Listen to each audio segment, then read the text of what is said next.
Bonjour Marc Alévi. Bonjour Jean-Pascal, comment vas-tu ce soir?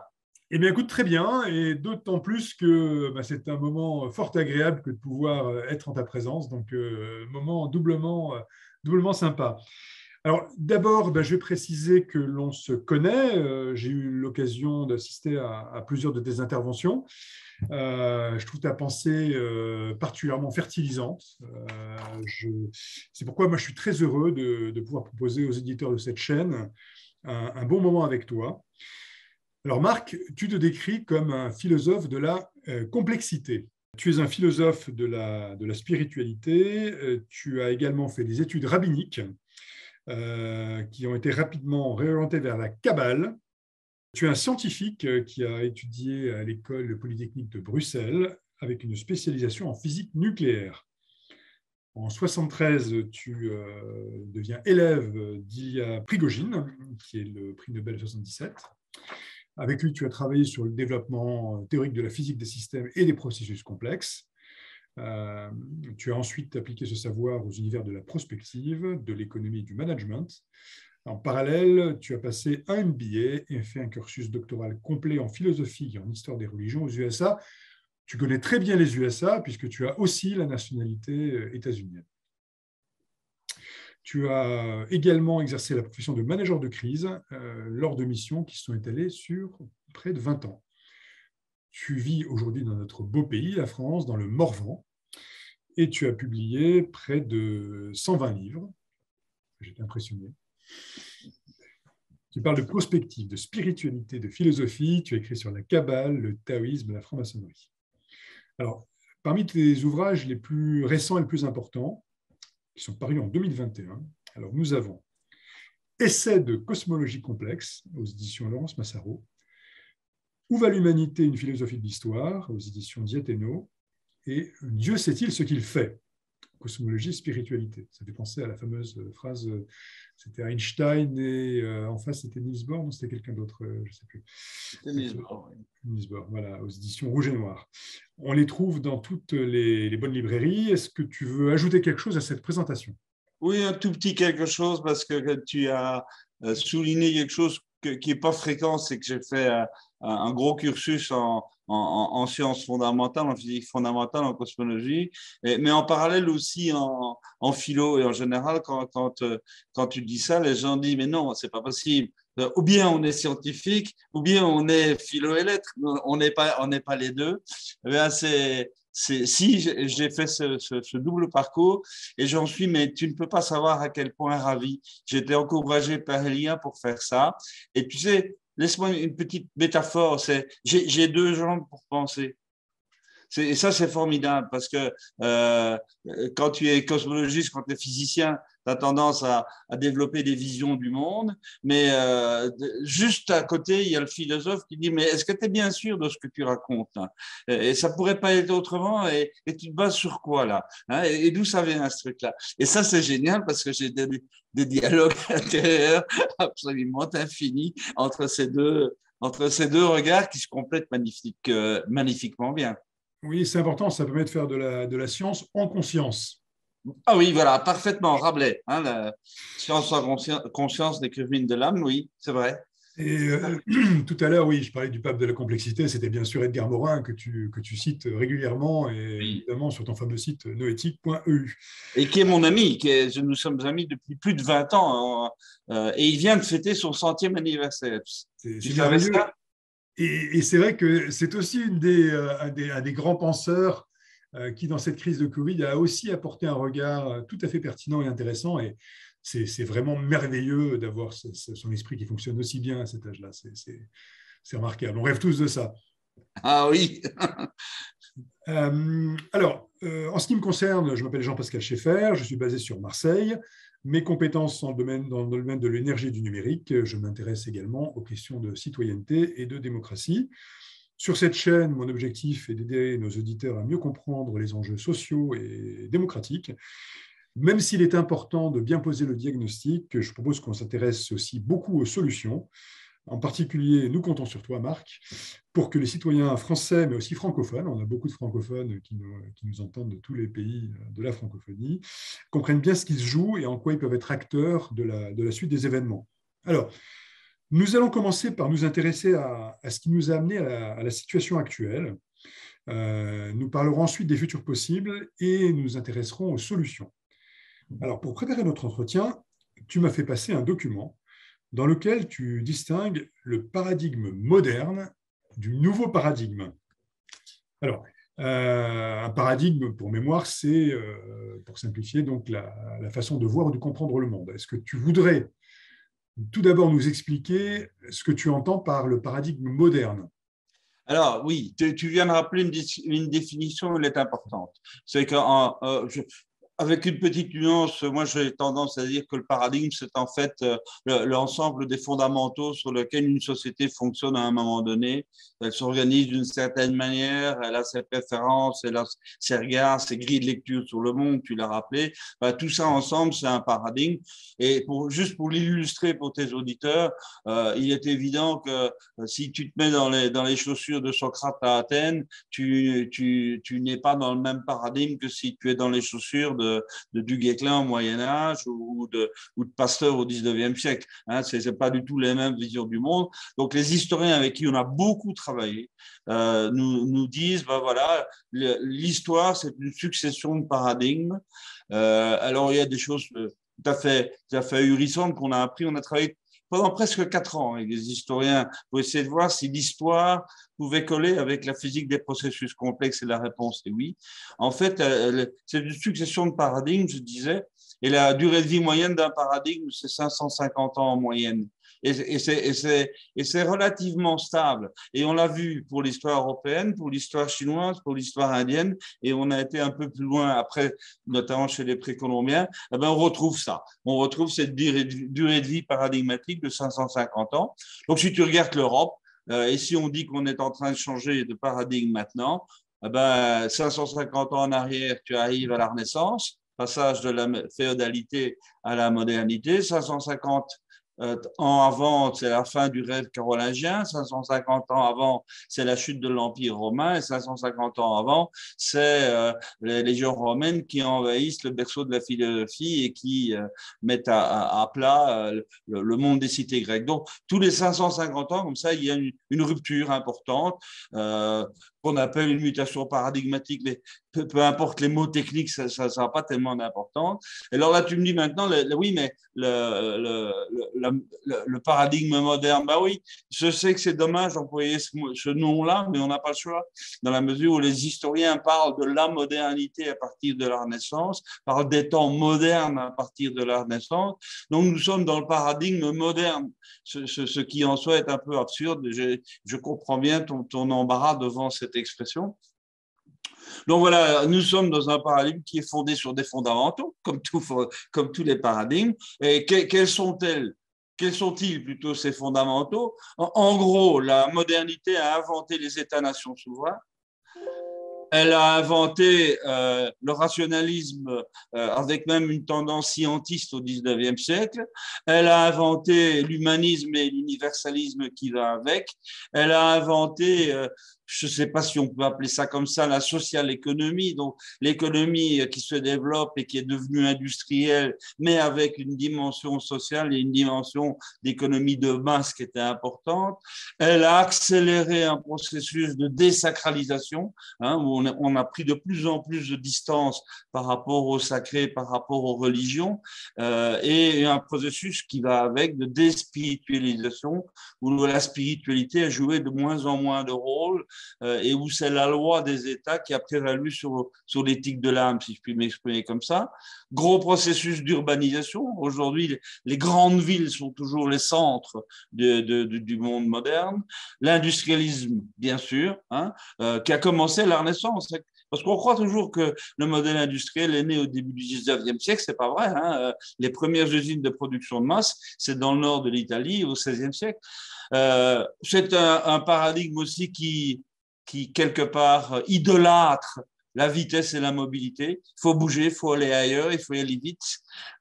Et d'un point de vue plus scientifique, tu m'excuseras d'être physicien, c'est aussi un regard sur le monde qui est un regard très mécanique, très mécaniciste, où la physique que toi et moins nous avons appris au lycée, bah, c'est les lois de Newton, c'est de la mécanique, c'est les forces, c'est les équations, c'est des petites particules, c'est des atomes qui s'entrechoquent. Voilà. Donc, ça, en gros, c'est les fondamentaux de ce paradigme moderne, donc né à la Renaissance et qui est en train de s'évanouir aujourd'hui. Oui, donc c'est vraiment, par rapport à ce que j'avais compris de ce que tu avais présenté, c'est quelque chose de plus profond. C'est-à-dire qu'effectivement, passer de la Renaissance à une époque qui est la nôtre aujourd'hui, c'est effectivement pas la même échelle que un raisonnement qui pourrait se dire, il y a eu un paradigme, mettons, aller au XXe siècle ou au XIXe, etc. Et là, on est vraiment en train de changer. Donc, effectivement, tu te situes dans le temps long dans ton approche. Alors, donc ça, c'était un petit peu le paradigme existant. Et toi, tu entrevois une situation donc aujourd'hui. Alors, est-ce que tu peux nous décrire un petit peu, voilà, on est en décembre 2021, est-ce que nous en sommes déjà au démarrage du nouveau paradigme que tu décris, ou que tu vas nous décrire d'ailleurs, ou est-ce qu'on en est plutôt au dernier soubresaut du paradigme moderne issu de la Renaissance? Ah ben écoute, Jean-Pascal, on est exactement à la charnière, dans la mesure où, permets-moi de faire une toute petite parenthèse théorique, dès le moment où un paradigme est en train de s'effondrer, pourquoi s'effondre-t-il? Parce qu'il est plus en phase avec le monde alentour. Dès qu'il est en train de s'effondrer, ben, il perd un peu le contrôle. Il perd un peu le contrôle du monde. Les mécanismes de régulation qu'il avait mis en place ben, se révèlent de plus en plus inadéquats. Et là, petit clin d'œil de toi à moi, regarde la manière dont la pandémie a été gérée dans les différentes parties du monde, on commence à se rendre compte que ça cafouille vachement, hein, que manifestement, les choses ne sont plus du tout sous contrôle. Quand tu vois les délires qui se passent autour des réseaux sociaux, des normes technologiques, des alliances contre alliances et mésalliances géopolitiques, tu te rends compte qu'on n'est pas vraiment dans un monde qui est en ordre, quoi. Donc, on est bien dans une zone chaotique qui marque la fin des régulations du paradigme précédent et les nouvelles régulations du nouveau paradigme en émergence, ben, elles sont pas encore là. Donc, moralité, on est un peu dans une zone qu'un scientifique appelle chaotique et que l'on peut, toi et moi, appeler de bordélique. Voilà. Alors, donc, on est dans cette période, on est dans cette période de chaos. Et comment, qu'est-ce qui nous attend? Quel est ce nouveau paradigme qui va nous faire vivre pendant 550 ans? On n'en verra qu'une petite partie, toi et moi. Donc, comment tu vois effectivement les choses et quels sont ces changements auxquels il faut qu'on s'attende dans différents domaines?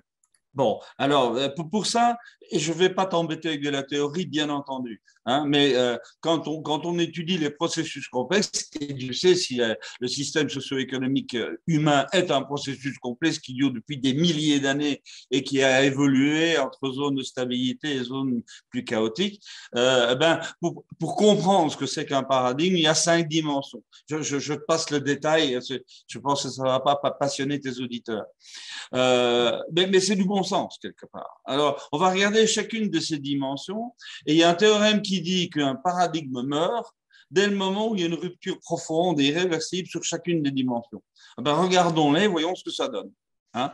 Alors, première dimension, ben, tu sais, un système quel qu'il soit, même nous, avec notre orgueil, les humains, nous avons besoin de ressources pour fonctionner.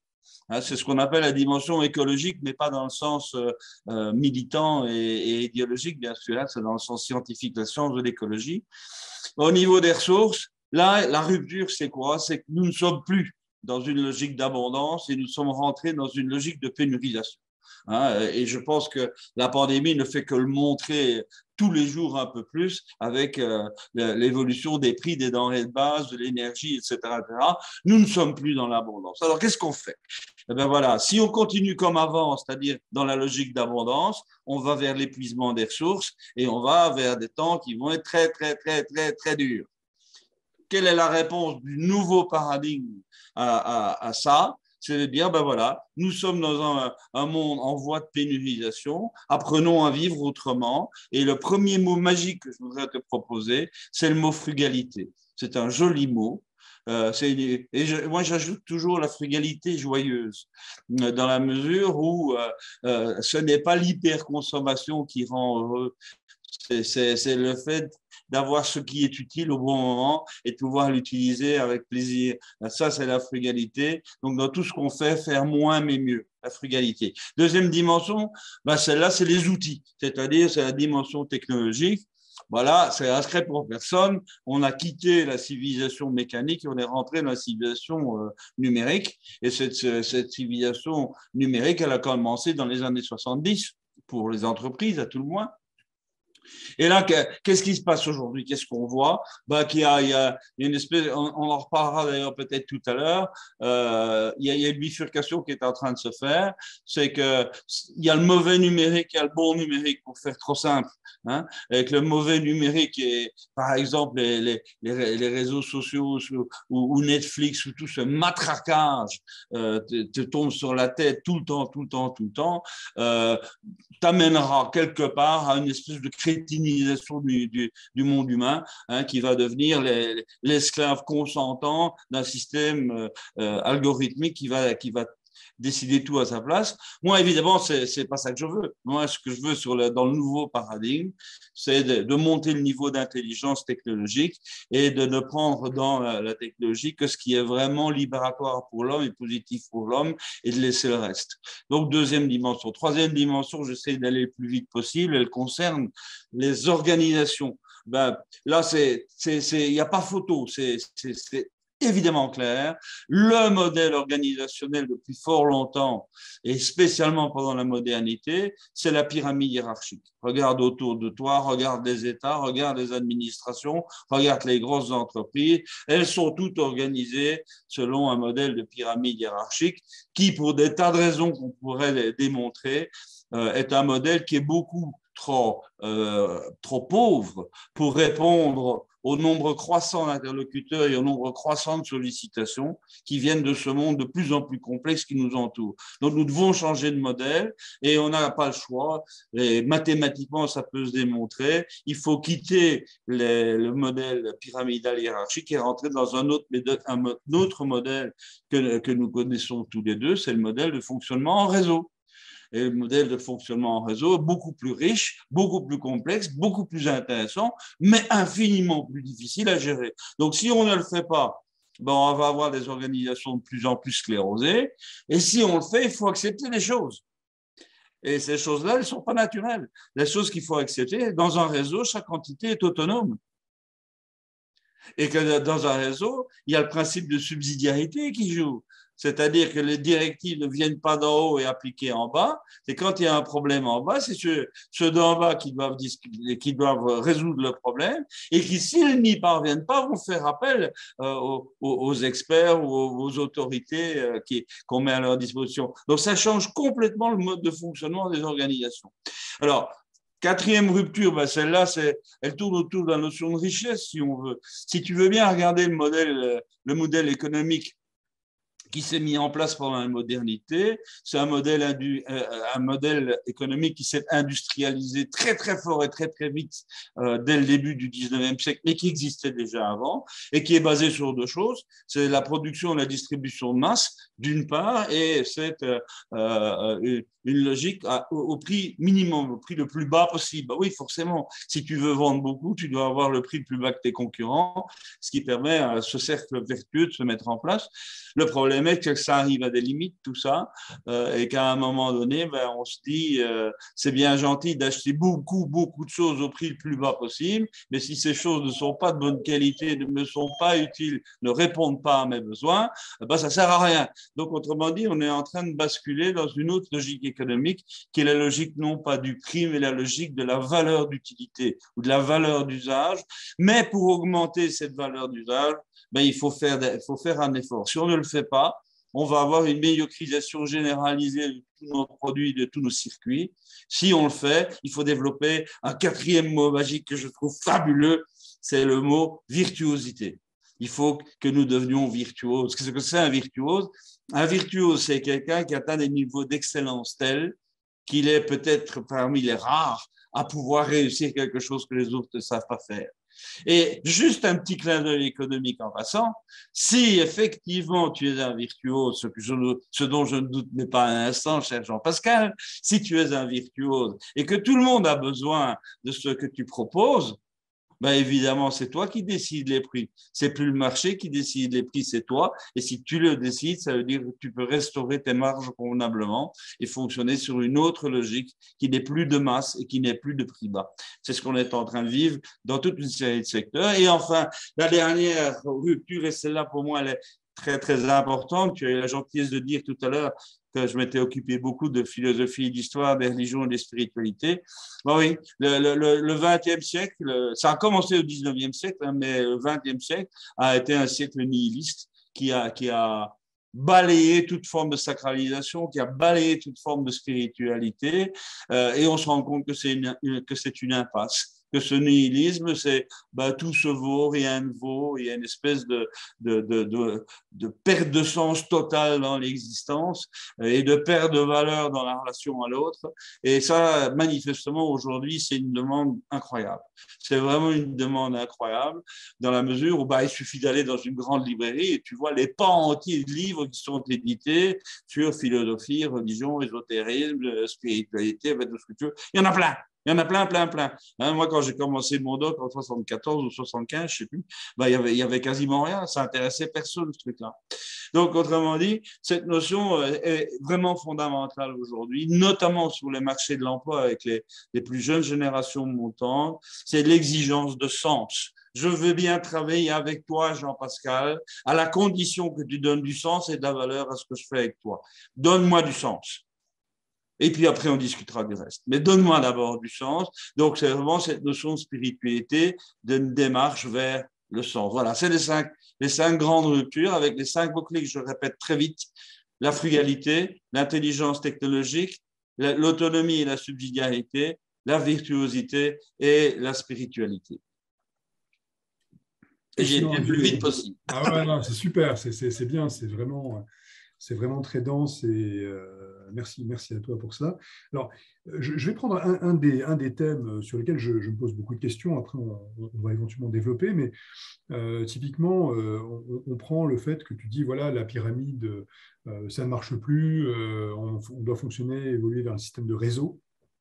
Là où je suis un peu interrogatif, c'est quand je vois ce qui se passe aujourd'hui. Alors peut-être que c'est justement cette période un peu satisfaisante, mais il y a eu quand même une structuration de certaines choses. Au début, Internet était assez anarchique, assez libre. Et là, typiquement, cette interview va passer normalement sur YouTube, dans laquelle il y a un règlement de la communauté qui n'est absolument pas un règlement de la communauté, mais qui est un règlement édicté par Google. Donc, donc par une autorité supérieure qui est en fait une entreprise privée. On n'est pas du tout dans du communautaire, on n'est pas du tout dans du réseau. Ça, c'est le premier point dont je voulais te parler, mais je vais te donner quelques autres éléments de réflexion. Je trouve qu'aujourd'hui, il est de plus en plus difficile d'échanger avec quiconque. Tu te retrouves finalement dans des situations où on a affaire à un certain nombre de méga-sociétés qui sont injoignables au niveau téléphonique. Tu ne peux plus appeler Google, c'est un tour de force. Joindre un être humain à Google, c'est un tour de force. Joindre un être humain chez Facebook, c'est un exploit. Ces gens qui sont complètement dans nos vies quotidiennes sont devenus injoignable. Je ne parle même pas d'Amazon ou de boîtes comme ça. Joindre quelqu'un dans une administration publique, ça devient de plus en plus compliqué. On parle de réseau de machin. En fait, tout le monde te renvoie sur Internet en disant « Tapez sur Internet et vous allez avoir vos solutions. » Non. Moi, je veux un humain. Hein, si tu veux, l'inquiétude que j'ai, c'est qu'on aspire tous à ce fonctionnement en réseau où finalement l'intelligence de chacun soit mobilisée et où une forme de subsidiarité qui existe. Et finalement, on assiste à un super système pyramidal dans lequel on ne peut plus téléphoner Il y a quelques années, on pouvait téléphoner à n'importe quelle entreprise. Là, aujourd'hui, téléphoner, ça devient vraiment un exploit difficile. Tu as souvent des standards qui te bloquent, etc., qui te mettent dans des voies de garage. Donc, quel est ton regard là-dessus? Est-ce que, d'après ce que je comprends de ton discours, c'est une étape transitoire et tout va exploser? Enfin, je veux dire, tous ces systèmes ultra pyramidaux qui s'appellent réseaux sociaux, mais dans lequel, le jour où il y a M. Zuckerberg qui décide que sur le Covid, voilà la parole qu'il faut tenir, par exemple, eh ben, il y a un petit message qui apparaît. Alors, voilà la parole qu'il faut tenir sur le Covid. Voilà. Est-ce que tout ça, c'est d'après toi voué à exploser en flammes et que de nouveaux réseaux vont apparaître et vont permettre peut-être plus de liberté, plus d'humanité, plus de proximité, plus de réponses, hein? Comment, voilà. Quel est ton regard là-dessus? Parce que c'est vrai que ce point m'interpelle. Alors, quand je parle de réseau, je ne parle pas uniquement de réseau numérique. Oui, Hein. C'est un fonctionnement en réseau, c'est à l'intérieur d'une entreprise, entre les équipes, ça fonctionne en réseau sans qu'il y ait de numérique pour autant. Et là, tu me tends une perche, et comme tu connais mon sens comment dirais-je, de la taquinerie, pour moi, les réseaux sociaux et tout ce qui tourne autour, ce n'est pas du tout des réseaux. Pour la bonne et simple raison, c'est qu'un réseau, par définition, et là, je vais peser chacun des mots que je vais utiliser, un réseau, c'est un ensemble d'entités autonomes fédérées par un projet commun. Et donc, dans les réseaux sociaux, ce ne sont pas les réseaux.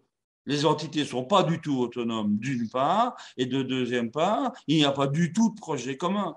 Donc, ça veut dire que quelque part, l'adhésion à ces plateformes médiatiques, c'est quelque chose qui semble peut-être faciliter la vie et qui joue sur la paresse des gens, mais ce n'est pas du tout un fonctionnement en réseau collaboratif. Donc, on n'est pas sur les mêmes mots, d'autant que, n'oublions quand même pas que les grands ténors de ce numérique là, ce sont des Américains qui, fondamentalement, sont toujours ancrés et obstinément ancrés dans le modèle économique d'avant, c'est-à-dire la masse, le prix. Et là, c'est la gratuité en plus. Donc, on est bien dans le copier-coller de l'ancien modèle, mais sur le monde numérique. Il est bien évident que ce monde numérique va lui-même faire sa propre révolution. Alors, c'est toujours dangereux de dire des pronostics comme je vais le faire, mais moi, je suis à peu près persuadé qu'on se revoit, toi et moi, on boit un coup ensemble dans 10 ans, ben, on ne parlera plus de Facebook, Google n'existera plus, et toutes ces fumisteries de réseaux sociaux et autres auront disparu. Allez, pour être très clair, Google, Facebook, ça sert à rien. Ça n'apporte aucune valeur d'utilité. C'est sympa. Et moi, ma famille, moi j'ai 6 enfants et 6 petits-enfants sur trois continents.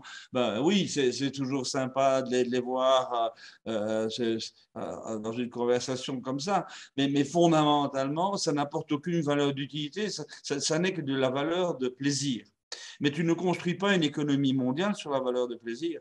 Et donc, très, très clairement, ça ne peut qu'exploser en l'air. En revanche, ces réseaux sociaux, ce qu'on appelle ces réseaux sociaux, ont ouvert la porte vers d'autres modes de fonctionnement, ce que nous sommes en train de faire, toi et moi, entre deux êtres humains, mais à distance. Tu es à Marseille, moi je suis dans le Morvan. C'est notre voix qu'on entend en direct. C'est tes yeux que je vois bouger. C'est tes mains que je vois bouger. Donc on est bien dans une relation personnelle et humaine, même s'il y a un écran entre nous. Alors, est-ce qu'on ne peut pas rêver d'une autre type de relation encore plus chaleureuse où tu es assis là et on débouche une bonne bouteille de vin de Bourgogne à déguster ensemble? Oui, bien sûr. Mais ce que tu mettais en avant tout à l'heure de cette fermeture sphéroïdale de ces organisations qui finalement ne veulent plus avoir aucun contact humain avec le reste du monde, ça s'appelle la schizophrénie. Hein. Donc on est bien dans un mode d'organisation transitoire là, qui est juste délirant et démentiel, je suis d'accord avec toi, et qui va exploser en vol dans les années qui viennent, bien sûr. il y a un autre point qui m'a surpris. Euh, il se trouve que je suis contributeur sur Wikipédia. J'aime bien cet outil, je le pensais efficace et démocratique. Il se trouve qu'il y a quelques mois, j'ai eu le plaisir d'interviewer Laurent Mucchielli, qui est un sociologue de très haut niveau, et que j'ai constaté que sur sa page Wikipédia, il avait fait l'objet d'attaques extrêmement violentes et que ces attaques tiennent en fait. Et même ce modèle qui, pour le coup, donnait un peu l'impression d'un espoir avec des méthodologies vraiment assez originales et innovantes en matière de démocratie et de parole publique, tu vois, parce que typiquement, faire tenir ne serait-ce qu'une page comme Israël, face à tous les problèmes qu'il peut y avoir en permanence, tous les débats qu'il peut y avoir, voilà, c'était quasiment de l'exploit. Et là, c'est vrai que depuis le début de la crise sanitaire, on assiste aussi à des choses un peu compliquées. Alors, bon, c'est peut-être une exception. Je ne sais pas si tu es un spécialiste de Wikipédia toi-même, et si tu aurais une explication en fait que il semblerait que même Wikipédia aujourd'hui dysfonctionne sur le fait que on a un petit peu l'impression que la pensée unique a pénétré également Wikipédia. Oui, cela dit, comment dirais-je, il faut raison garder. Wikipédia a quand même une expérience qui a permis de mettre, pour la première fois dans l'histoire de l'humanité, des quantités phénoménales d'informations factuelles à la disposition de n'importe qui, et ce quasi gratuitement. Donc, ne jetons pas le bébé avec l'eau du bain.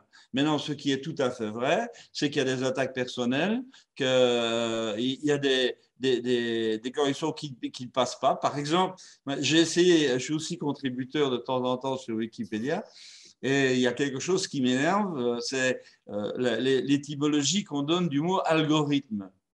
Et on fait référence à un vague astrologue persan dont le nom ressemble un peu à algorithme, alors que algorithme, c'est du grec. Ça vient de algos qui veut dire pénible et arithmos qui veut dire calcul. Un algorithme, c'est un calcul pénible. Pourquoi? Parce qu'il faut faire 50 000 itérations avant d'avoir un résultat correct. Si tu dois faire ça à la main, je te promets que c'est pénible. Ah ben non, j'ai déjà corrigé 5, 6, 7 fois sans même éliminer l'autre, comment dirais-je, étymologie qu'on donne, en disant simplement et très poliment et très courtement, on pourrait aussi penser à une autre étymologie, 2 points. À chaque fois, c'est viré. À chaque fois, c'est viré. Alors, je ne sais pas, est-ce que mon nom juif fait que, en attaquant un persan, je deviens islamophobe? Je ne sais pas. Toujours est-il, ça ne passe pas. Je ne pense pas que ce soit le cas. Mais c'est vrai il y a une façon de procéder qui est pour que les messages passent, qui est comment dire, parfois un peu mystérieuse. Il y a des fois, ça passe comme une fleur, ta nouvelle page passe comme une fleur et tu ne comprends pas pourquoi. Et dans d'autres cas, une page qui est tout à fait nickel, qui a des grosses difficultés. Là, dernièrement, j'ai traduit un texte de l'anglais vers le français. Et j'ai eu un commentaire, tu sais, une petite bannière qui est apparue, qui n'apparaît pas sur la page anglaise du même sujet. Donc, je dis oui, mais pourquoi vous n'avez pas fait la remarque sur la page anglaise qui existe depuis 10 ans, je ne sais pas. Bon, bref. Donc voilà, il y a des petites bizarreries, des petits localismes aussi, mais à la limite, bon, ça fait partie peut-être aussi du charme de l'outil et de son intérêt. Ok, donc on ne jettera pas le bébé Wikipédia avec l'eau du bain. Alors, petite remarque, je peux. Mais je t'en prie. Tu parles là des gros mastodontes, mais essaye de poster un commentaire sur n'importe quel quotidien français. Tu as le même genre de phénomène. Hein. Tu reçois un truc, un message disant nous ne pourrons pas publier votre commentaire parce qu'il est manifestement contraire à nos règles déontologiques, alors qu'il n'y a aucune raison. Voilà. Donc il y a manifestement, surtout avec le Covid, c'était incroyable. Quoi. La guerre des censures, ça a été colossal. Donc qu'est-ce que ça veut dire? Ben, ça veut dire qu'on n'a pas encore pu construire une éthique qui tienne la route par rapport à ce genre de communication l'information et que, bien sûr, malheureusement, il y a des gens méchants, des gens bêtes, des gens ignorants qui postent n'importe quoi, n'importe comment et qui blessent et qui tuent et qui, effectivement, doivent être mis en hors d'état de nuire. Alors, est-ce qu'on va trop loin dans la censure? Mais nous sommes clairement dans un monde numérique où la censure est une réalité. Il faut arrêter de croire que c'est un monde de liberté, c'est pas vrai.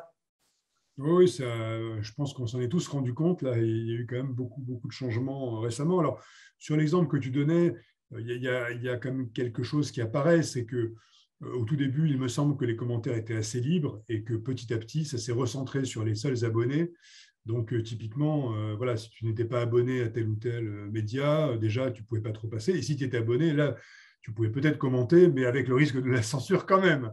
Donc, Ouais, ouais. ouais, c'est pas très simple. Alors, je reviens à la notion de paradigme moderne et de nouveau paradigme. Dans le paradigme moderne, tu considères des États-nations souverains, donc en gros, les 550 années jusqu'à 2020-2021, ce sont des États-nations souverains. Et dans le nouveau paradigme, tu parles de continent de régions autonomes. Ouais. C'est vrai qu'aujourd'hui, on a un peu l'impression d'un mondialisme triomphant, d'une Union européenne qui est alignée avec les États-Unis, absolument pas autonome.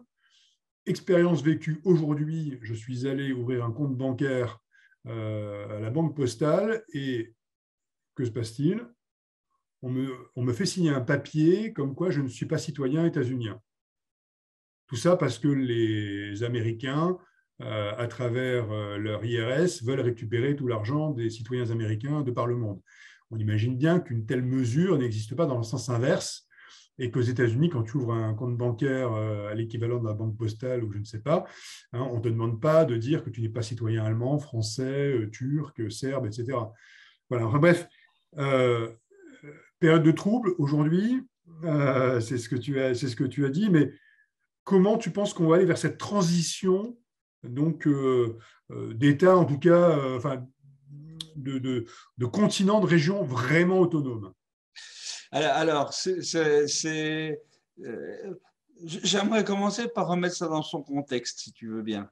Bien sûr. Euh, Jusqu'au début du XXe siècle, allez, non, on va aller un petit peu en arrière, jusqu'au moment où la colonisation européenne a pris une certaine ampleur, surtout vers l'Afrique, mais pas seulement. Hein, il y avait déjà eu la colonisation espagnole en Amérique du Sud, la colonisation anglaise en Amérique du Nord, il y avait pas mal de présence en Asie. Les Anglais en Inde. Donc on met tout ça ensemble et on se dit, ça y est, il y a quelque chose qui s'est mis en place et qu'on pourrait presque appeler une forme de mondialisation sur fond de colonisation. Et je ne fais pas de morale en disant ça, je fais juste la photo. Et je pense que ce qui s'est accéléré, c'est la globalisation des problématiques. Et ça, je crois que je fais une différence fondamentale entre globalisation et mondialisation. La globalisation, ça veut dire quoi? Ça veut dire qu'aujourd'hui, le monde est socialement, humainement, intellectuellement, technologiquement, commercialement, économiquement, monétairement tellement imbriqué qu'il se passe quelque chose quelque part d'un peu d'ampleur, eh bien, ça se répercute sur le monde entier de manière extrêmement rapide. Regarde ce qui s'est passé avec la pandémie qu'on est toujours en train de vivre là. C'est quelque part au fin fond de la Chine, quelque chose qui se déclenche et qui, en quelques mois, envahit le monde entier et confronte donc, c'est ça qui est important, tous les centres d'autorité au même phénomène. Et il y en a d'autres, hein, parce qu'on parle toujours de la pandémie maintenant, mais les pollutions de l'air et de l'eau, ça ne s'arrête pas aux frontières. Hein. Les réseaux géopolitiques, elles sont complètement en train de se changer tout le temps avec des interactions extrêmement fortes à tout niveau. La pénurisation des ressources dont on a parlé tout à l'heure, ça touche tout le monde. Les dérèglements climatiques et océaniques, ça touche tout le monde. L'effondrement de la biodiversité, les pandémies, on en a parlé. Les normes et les technologiques et numériques, ça touche tout le monde. Tu viens d'en parler avec les réseaux réseaux sociaux. Les migrations humaines, elles sont là, il ne faut pas l'oublier, ça touche tout le monde. L'expansion des marchés, la redistribution des productions, les marchandisations excessives qu'on trouve un peu partout. Bref, j'arrête là mon inventaire à l'après-vert.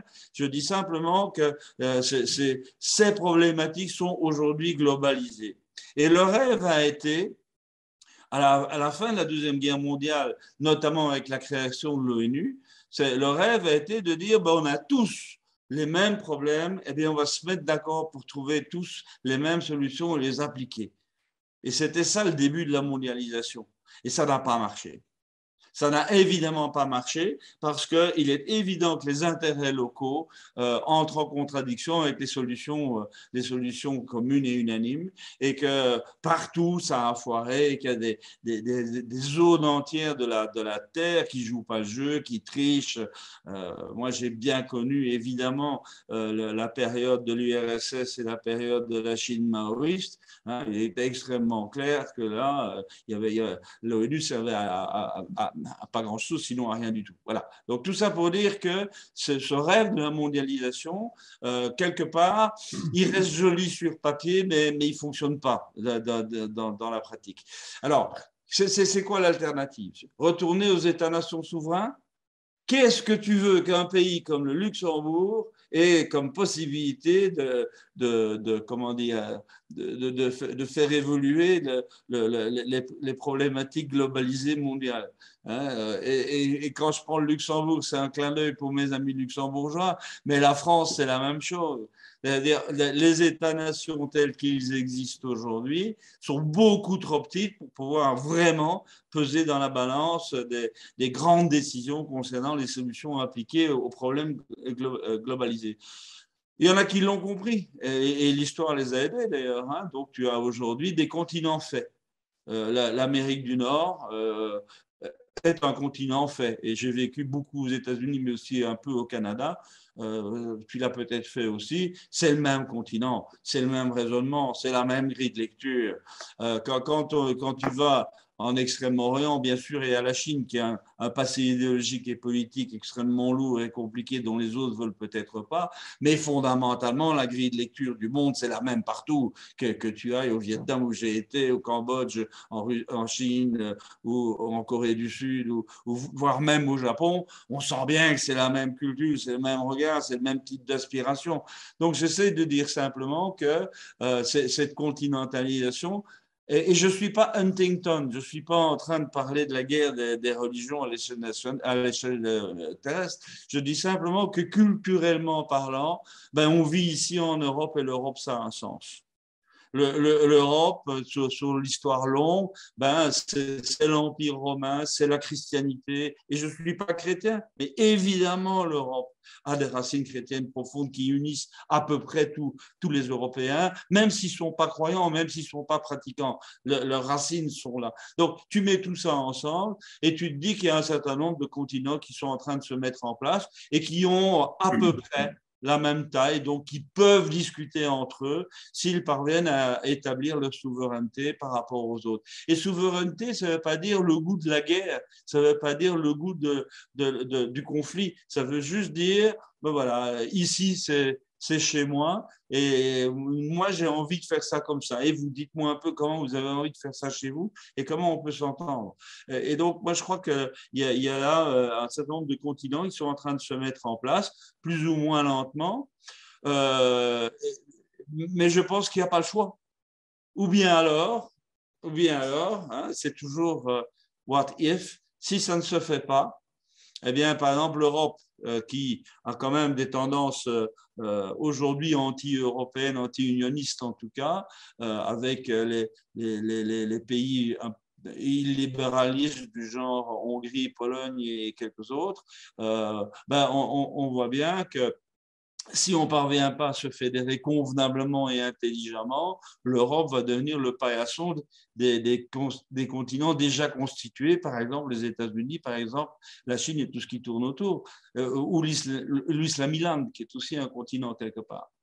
Là, sur la question européenne, c'est vrai qu'il y a une vraie difficulté de fond. Moi, quand j'entends ton approche, qui est une approche à l'échelle millénaire, je vois un peu où tu veux en venir, c'est-à-dire qu'il y a effectivement une façon européenne d'appréhender les sujets. En revanche, c'est vrai que dans le temps présent, dans la période troublée qu'on vit, on a quand même le sentiment que ce qui s'appelle l'Union européenne, et qui est une forme politique d'organisation, est une organisation complètement vassalisée par rapport aux États-Unis à plein d'égards. Enfin, on est comme effrayé. C'est un territoire qui est un territoire de jeu d'un certain nombre de lobbies dont on a vu l'action encore dernièrement, quand on voyait par exemple les contrats Pfizer qui avaient été négociés par l'Union européenne, qui ont été réclamés par des députés et qui étaient transmis entièrement caviardés.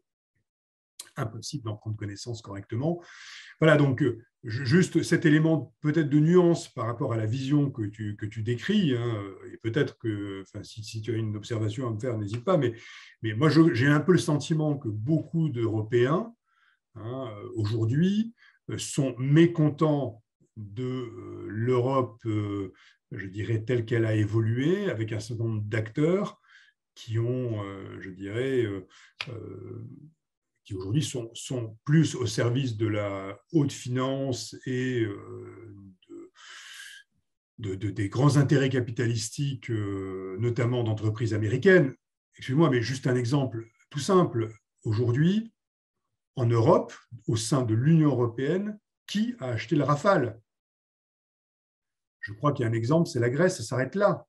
La Belgique n'a pas acheté le Rafale, elle a acheté le F-35. La Suisse n'a pas acheté le Rafale, elle a acheté le F-35, alors qu'apparemment les dossiers techniques étaient nickel pour le Rafale. Si tu veux, voilà. Donc, mais c'est peut-être je suis peut-être dans l'instantanéité, hein, qui fait que le regard que je peux porter là-dessus est plutôt dubitatif sur le fait que l'Europe s'est autonomisée. Alors, ton regard est parfaitement lucide et je le partage complètement.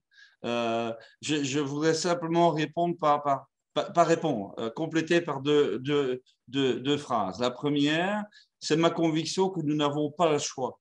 Il faudra qu'on invente l'Europe fédérale d'une manière ou d'une autre. Sinon, la vassalisation dont tu parlais par rapport aux États-Unis va devenir de plus en plus profonde, va devenir de plus en plus terrible. Et je vais te donner un exemple là-dessus. Moi, ça fait presque 20 ans que je me bats pour qu'il y ait un centre de développement algorithmique européen en Europe et qu'on cesse de dépendre des Google, etc. J'avais levé des fonds, j'avais levé des tas de choses. On était capable, avec plusieurs universités, de se fédérer au niveau européen pour faire un centre algorithmique européen. Ça a foiré pour des raisons réglementaires. Donc, je suis tellement à l'écoute de ce que tu dis que ça apporte de l'eau à ton moulin. Mais je dis, première phrase, on n'a pas le choix. Deux, il est évident que nous sommes devant un problème quasi insoluble, c'est que l'Europe est une confédération d'États souverains, et tant que les États resteront souverains, la loi de l'unanimité va jouer, donc les grandes décisions ne seront jamais prises. Donc très clairement, nous sommes là devant un problème de règle du jeu global. Est-ce qu'on le fait ou est-ce qu'on ne le fait pas? Et aujourd'hui, on a quand même des gens comme Macron, ils sont plutôt de tendance à dire, ben oui, il faudrait bien qu'on le fasse. Pas n'importe comment, mais il faudrait bien qu'on le fasse. Et puis, il y a des gens comme Orban qui disent, mais il n'en est pas question du tout. Hein, moi, ce que je reste dans l'Europe pour gagner le pognon, et puis le reste, ce n'est pas mon problème. Donc, on est à la croisée des chemins. L'Europe aussi est dans une zone de chaotisation. Ça, c'est très clair, d'où les mécontentements populaires que l'on entend dans les pays très pro-européens comme dans les pays anti-européens. J'ai quand même vu, comme toi, j'imagine, il y a de ça un mois, un sondage, êtes-vous pro-européen ou anti-européen?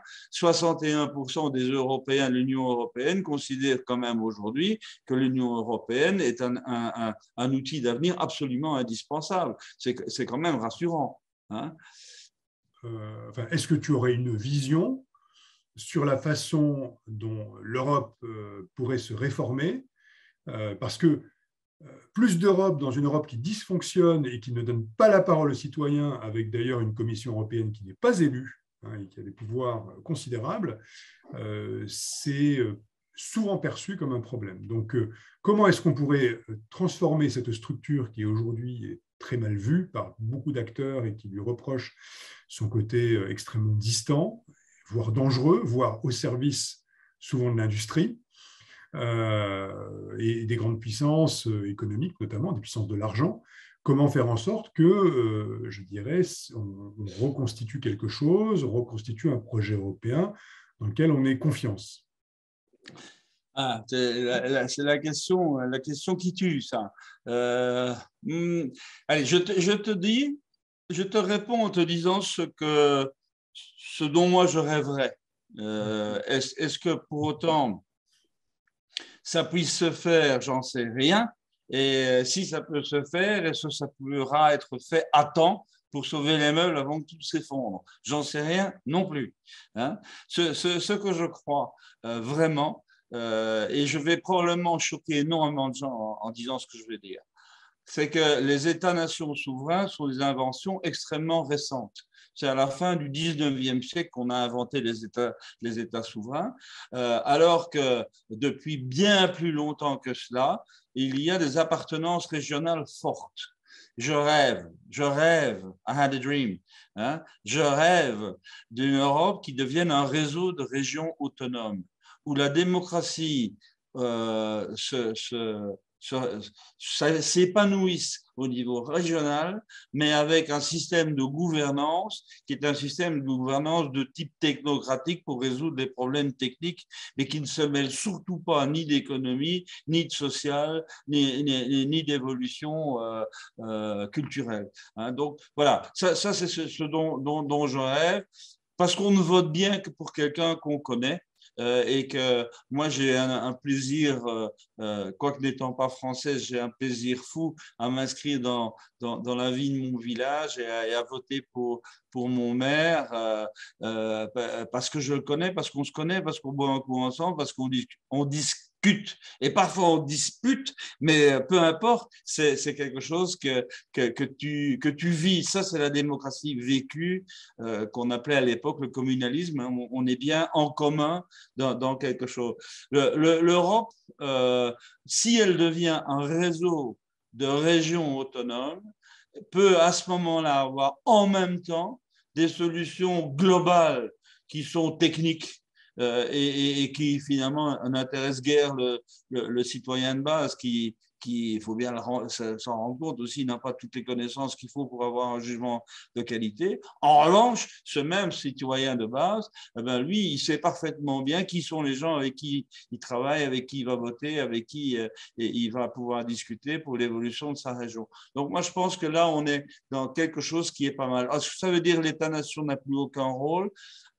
Si, probablement de préservation de la culture et de la langue, donc c'est plus culturel.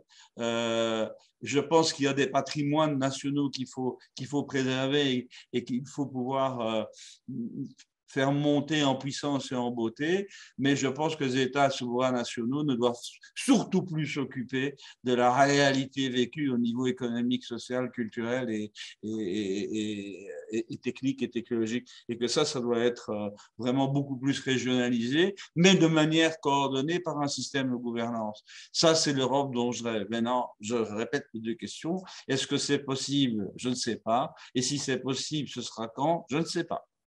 Oui, alors, je laisse peut-être une question en suspens, hein, qui est comment mettre l'Europe à l'abri des puissances d'argent, hein, parce que ça, c'est quand même un vrai problème. Là, j'ai une bonne nouvelle pour toi. Ah, mais vas-y, je t'écoute. Non, c'est que, tu sais, c'est récent. C'est récent. C'est en fait dans le début des années 80, il y a eu un énorme besoin de capitaux. Parce que la Chine, souviens-toi, Deng Xiaoping, c'est 83 quand même, qui ouvre des portes. Bon, tout le monde a envie d'y aller, tout le monde a envie de faire plein de choses. Les plus malins avaient bien compris que l'URSS était en train de tirer ses dernières cartouches. Effectivement, en 1989, ça s'effondre et tout le bloc de l'Est s'ouvre à une économie, appelons-la semi-libérale, après je ne sais pas comment tu pourrais l'appeler, donc besoin de capitaux colossal. Et là, il s'est passé quelque chose de fondamental, c'est qu'au début des années 80, jusqu'au début des années 80, la finance était au service de l'économie entrepreneuriale. Et dans les années 80, le rapport de force a basculé. Et c'est l'économie entrepreneuriale qui a été phagocytée et qui est devenue au service ce que moi j'appelle le financiarisme. Donc, c'est l'obsession de l'économie spéculative qui est beaucoup plus puissante que l'économie entrepreneuriale, qui est la seule qui, moi, m'intéresse. C'est les entrepreneurs que je veux voir travailler pour construire des métiers, pour construire des emplois, pour construire des produits, pour construire des marchés. C'est eux qui font l'économie. C'est pas les ronds-cuirs dans un bureau qui décident de jouer au loto à longue journée à la bourse. Donc, on est là devant quelque chose qui a été une inversion de rapport de force colossalement grave. La bonne nouvelle que je voulais t'annoncer, elle est double. La première, c'est que tu l'as vu avec les crises de subprimes. Ce gros système de financiaristes a failli s'effondrer et a été sauvé par les États de justesse. Mais s'il y a une deuxième crise comme celle-là, et la bonne nouvelle, c'est qu'elle vient, elle arrive, eh bien, les États ne pourront plus mettre la main à la poche, ils sont endettés jusque par-dessus la tête et ne pourront plus sauver la finance spéculative. Donc, elle va s'effondrer, elle va partir toute seule. Deuxième bonne nouvelle, Jean-Pascal, je vois que tu as déjà un beau sourire, tu vas avoir un grand sourire, c'est que c'est l'économie matérielle industrielle qui a besoin d'énormément de capitaux. Or, aujourd'hui, le gros morceau de l'économie mondiale est en train de devenir une économie immatérielle qui n'a pas besoin de gros investissements capitalistiques. Et donc, on est bien en train de sortir de la toute-puissance de la finance. Je ne dis pas qu'on n'aura pas besoin de finances et de financiers, de bons financiers. Je dis seulement qu'on est en train de sortir de la logique financiariste et de retourner vers une économie entrepreneuriale. Et je pense que ça, c'est la réponse à ta question sur la mise sous tutelle de l'Union européenne des grands lobbies financiers qui vont s'étioler dans les années qui viennent. Maintenant, est-ce que c'est demain matin ou l'année prochaine? La réponse est non.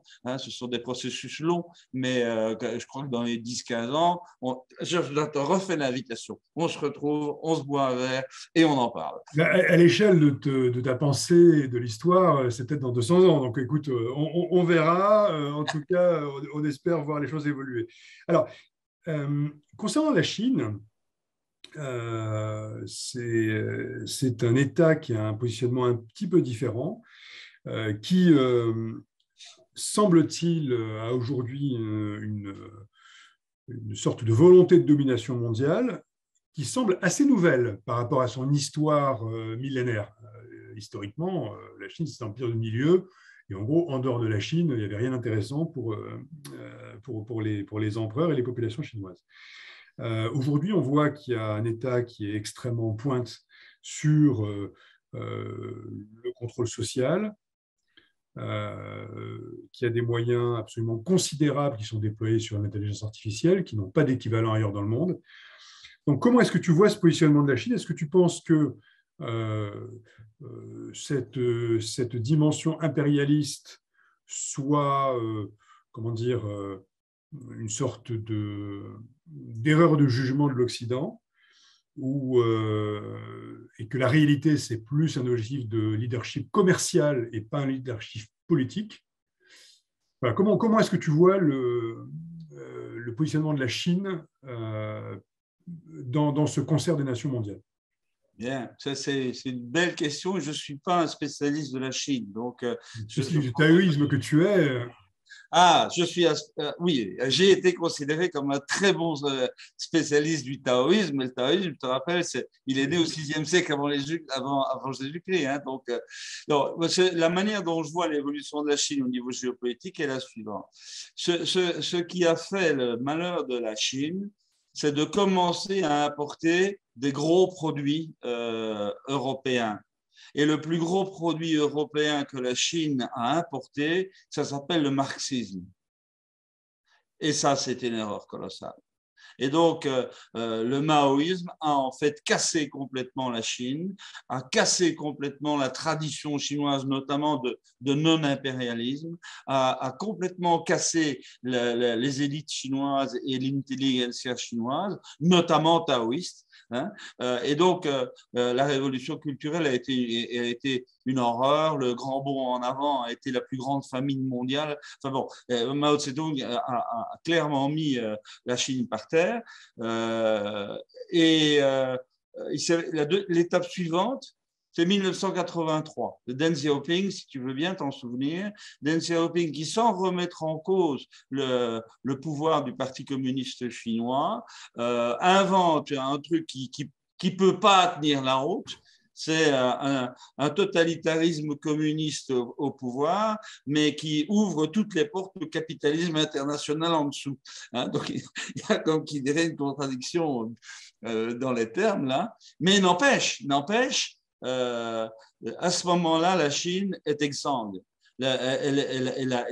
Il y a des centaines de millions de morts en Chine, de famines, d'exécutions, de bagnes, d'accidents qu'on aurait pu éviter, etc. etc.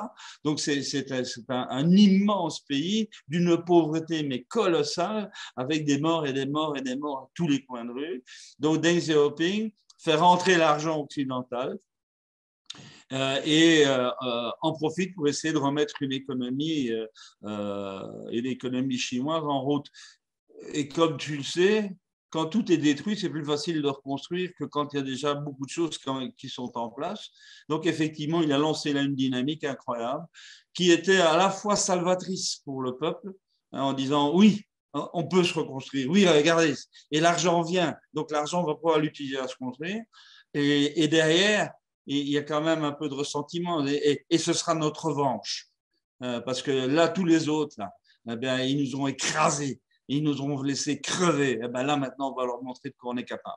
Hein, et donc, on a là l'effet Deng Xiaoping qui a enclenché un processus que Xi Jinping a repris maintenant. Tout en sachant que la contradiction, elle restait très vive entre, d'un côté, un parti totalitaire au pouvoir et un capitalisme quasi sauvage juste en dessous. Donc, tu as bien vu ce qui s'est passé. Xi Jinping, il a rétabli le totalitarisme communiste et il a de plus en plus fermé les portes tout alentour, tout en développant des exportations. Hein, après avoir importé le marxisme, maintenant ils exportent du numérique, donc chacun son tour. Et donc, voilà, ça c'est la photo aujourd'hui. Je voudrais te dire ce que je pense de la Chine, tel que je la ressens, que je la vois aujourd'hui. Pour moi, c'est un géant au pied d'argile. C'est un géant au pied d'argile qui effectivement fait beaucoup d'argent, mais dans un système d'exploitation éhonté des ressources naturelles, des ressources humaines, de tout ce qui tombe sous la main. C'est du n'importe quoi. Et je pense que Xi Jinping, il a compris un truc, c'est qu'il est quelque part condamné à la fuite en avant. Et il fait une fuite en avant. Il dit la seule manière de sauver la Chine, c'est que la Chine soit considérée comme étant la future plus immense puissance de la Terre, alors qu'en fait, elle ne le sera jamais, elle est beaucoup trop fragile pour ça, et elle va s'effondrer. Moi, je te reprends à Paris, dans les 10 ou 15 ans qui viennent, eh bien, on n'en parlera plus de Xi Jinping, on ne parlera plus de l'impérialisme économique chinois, et je pense que ce sera une très bonne chose pour les Chinois, qui aujourd'hui, à part 10%, sont en train de souffrir épouvantablement de cette situation.